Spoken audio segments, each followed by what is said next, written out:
socket wrenches. Oh, hey guys, good evening sa inyo lahat. Ito si Gene. Welcome sa 11.9 Workshop. So guys, before we go on sa ating vlog for today, gusto ko ulit magpasalamat sa inyo. Maraming salamat sa inyong walang sawang pagsuporta sa 11.9 Workshop. Sa lahat ng like, nagko-comment, nag-share, at nag-subscribe dito sa ating vlog. Thank you so much sa inyo lahat. At kung di pa kayo subscriber sa 11.9 Workshop, subscribe naman kayo. Yan. So medyo natagalan tayo guys sa pagbo-vlog 'no kasi, nasira yung ating microphone 'no. So yung external microphone natin na binili ko like a few months ago nasira na.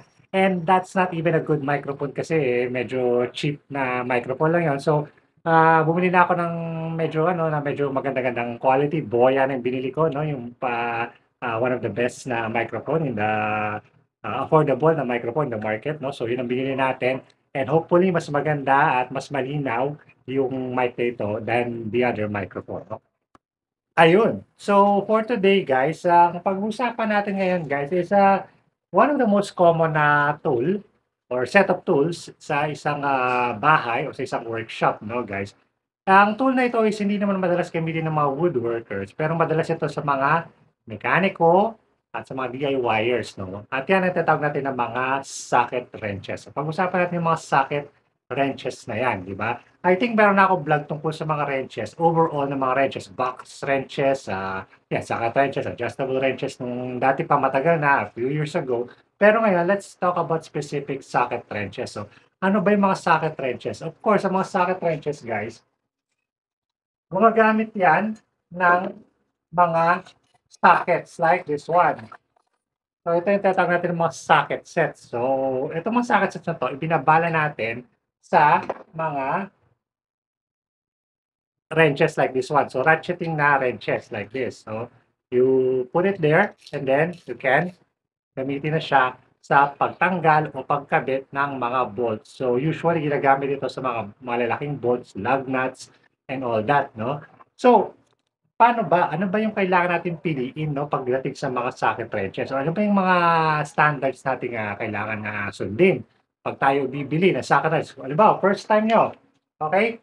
So, first time yung bibili ng mga socket wrenches, ano ba yung kailangan yung alamin bago kayo bumili, di ba? So, first of all, kailangan yung alamin kung ano ba ang mga sizes ng socket wrenches na kailangan nyo. It's very simple lang yan, guys. However, medyo nakakalito ng konti, no? Kasi meron dalawang klase ng measurement ng socket wrenches ang meron tayo. Either metric or imperial or English, no, guys? So, yung metric, yung mga millimeters, no? Yung mga 5 millimeter, 4 millimeter, ganyan. At yun namang mga English or imperial naman, yung mga 1/2, 1/4, mga ganyan, mga inches, no, guys. So, sa Pilipinas kasi, guys, ito yung nakakatawa kasi sa Pilipinas, ang standard usually, ang talagang standard sa Pilipinas, guys, is metric, no, yung millimeters nga ang standard dito. However, siguro dahil sa impluwensya ng mga Amerikano, alam niyo yung mga Kano, gumagamit pa rin sila ng imperial na system, marami pa rin sa atin ang gumagamit ng imperial, no, guys. Basically nakakalito, 'di ba? Ako mismo nalilito diyan. So, hindi ako gumagamit ng imperial sa socket wrenches. Ang usually ginagamit ko is metric, no.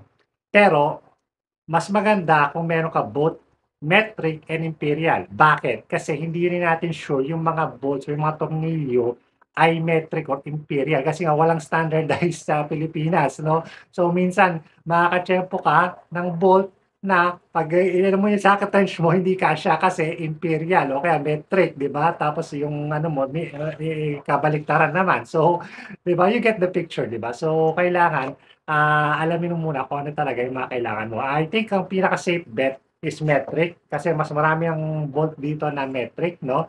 However, mas maganda rin kung meron ka ring imperial. So, just in case, 'di ba? So, alam niyo naman sa atin dito sa workshop, mas maganda yung ano ka, medyo ready ka for any contingency, no? Alright.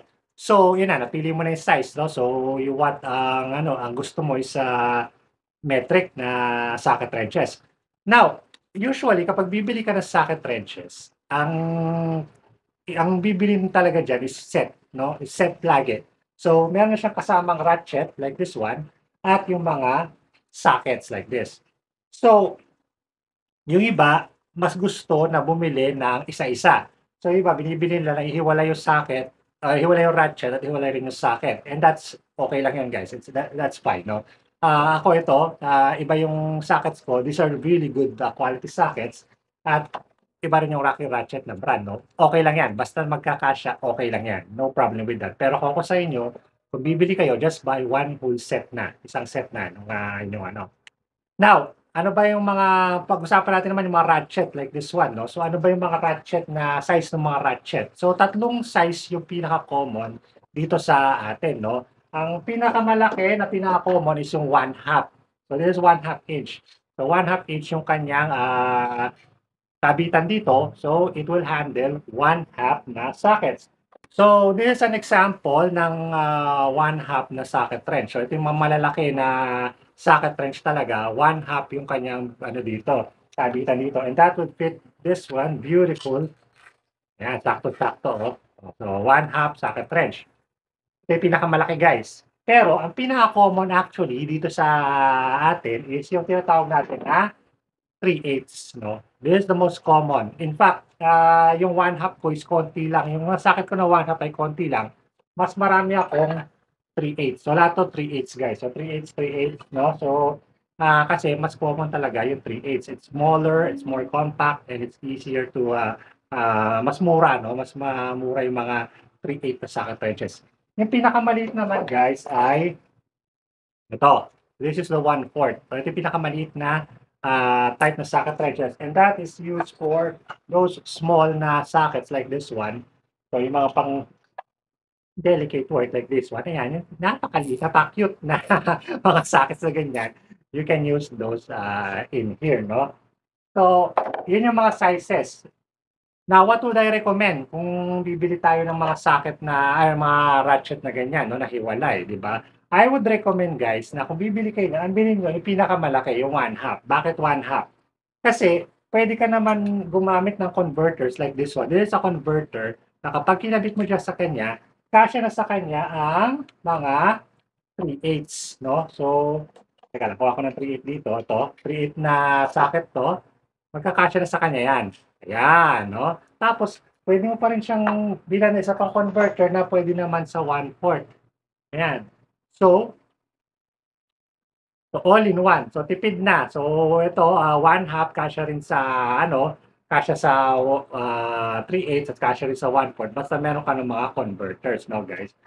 Now, ano bang hinahanap natin sa mga ratchet na ganito?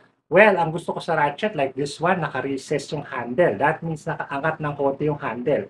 So, hindi siya patong na flat dun sa yung work surface, no? Unlike sa mga normal na ratchet na diretso yung handle, mas maganda yung naka-recess para pag hawak mo ng ganyan, di ba? Mas komportable yung kamay mo, di ba? So, ayun, ang isa sa mga gusto ko sa mga ratchet na ganito.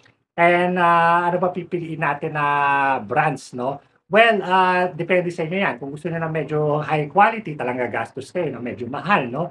At kung gusto niyo naman ng ano, ng pang ano lang, pang bahay lang, pang buting-ting lang naman kung inyong mga ginagawa sa mga scooters or motorcycles, pwede na rin naman yung mga kahit mga bangketa na socket wrenches lang, no? Kung hindi niyo madalas ginagamit. Pero guys, alam niyo ba na merong tools na mga socket wrenches na ganito or mga ratchet na ganito na matibay, maaasahan, at abot kaya. At yan ay ang Harden Tools na mga ganito. Na siyang sponsor ng ating vlog ngayon, Harden Tools Philippines. No? So, again, thank you so much, Harden Tools, for sponsoring 11-9 Workshop. Alam niyo naman sa Harden Tools, no? Affordable, pero sigurado ka sa quality. And I can assure you guys, talaga sigurado yung quality niyan. Kasi, tingnan nyo to guys, this is Harden na ratchet and look at the quality of this. No? Hindi mo masasabi na low-cost tool. It's feels very, very high-end. So, very smooth ang kanyang operation. Very smooth na adjustable na reverse and forward. And easy to remove yung mga sockets. So, you can just put that here. Press lang yung button na to sa harap. It locks into place. And then just push the button. Kung gusto mo tanggalin, easy as that. And I like yung kanyang grip. Very rubberized plastic grip, which means no slip, hindi dudulas sa iyong kamay, even if yung kamay mo ay basa or may langis, no guys? So, no problem at all. So I love this tool from Harden Tools Philippines. And it comes in 3 sizes nga. Sabi ko sa inyo, may 1/2, may 3/8 at may 1/4. So, if yung naghahanap kayo ng mga ratchet lang, meron din sila at meron din sila of course yung mga socket sets. Lahat yan ay nasa kanilang mga store sa Shopee and Lazada. I'm gonna put yung link sa mga products na ito dun sa description. Okay? So, balikan natin guys. Now, let's talk about materials, no? Ano ba yung mga material ng mga socket wrenches, no? Or yung mga sockets na ito, no, guys? So, usually, there are only two kinds ng materials ang ginagamit sa sockets, no? Ang pinaka-common, guys, is ito, yung mga silver na ganito. This is what we call chrome vanadium. This is the same na tool steel na ginagamit sa mga wrenches, no? So, yung mga wrenches na nakita nyo na kulay silver, open wrenches, adjustable wrenches, yan ay mga chrome vanadium. And that is like a very durable, matibay na bakal, no, guys? And for handheld tools or manual tools or hand tools like this one, yung mga pang-ratchet na ganito, chrome vanadium is more than enough, no? Enough na yan, matibay na yan para sa para sa mga ganyan. However, kung gagamit naman kayo ng mga impact wrenches like this one or yung malalaki or yung air-powered na impact wrenches, may possibility na ang mga sockets na ito ay mabasag. Kasi guys, although matibay ang chrome vanadium, they are also extremely fragile, no? So pwede rin silang mabasag. So parang salamin yan, yung salamin matigas pero madaling mabasag, di ba? So kung sa hand tools lang, kung sa mga wrenches lang na ganito, no problem. Walang problema yan kasi you can never exert yung force na kayang i-exert ng isang impact driver. Pero pagdating sa mga power tools, ang recommended na gamitin na material ay ang tinatawag natin na CRMO. Ito pala kasi guys, ang chrome vanadium kasi CRV. So isa naman ay tinatawag natin na CRMO or chrome molybdenum. Okay, so yun, CRMO. And naiiba siya rito kasi yung kulay niya is black. No? Ito kasi silver, di ba? Pero yung CRMO na mga sockets ay kulay black. So bakit sila black? Matte black, no? So ano pagkakaiba nun dito sa CRV, no? Yung CRMO. Yung yung CRMO, guys, since meron siyang whatever na na bakal doon, mas flexible siya, no? So kasi kailangan mo ng flex if you're using impact wrenches like this one. Kailangan mo talaga ng flex. So para hindi agad-agad mabasag yung iyong ginagawa. Same lang yan sa mga impact na screw heads like this one. Ito, impact screw head na to. Itong gitna niyang to, itong malipis na parte na to, this is flexible.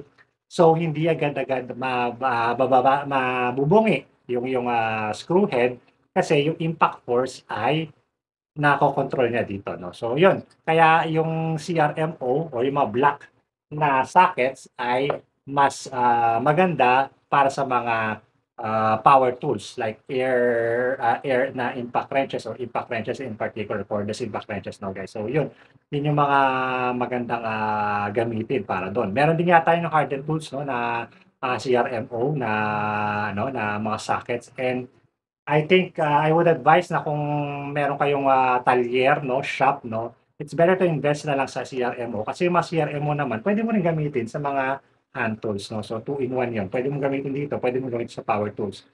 Ito actually pwede mo naman gamitin sa mga impact wrenches kaso, ingat lang, no, ingat lang. Huwag masyadong stress o masyadong biglain, no, kasi, yun nga may tendency na mabasag yung ganito. Lalo na kung yung mga sockets mo is hindi naman high-end, no.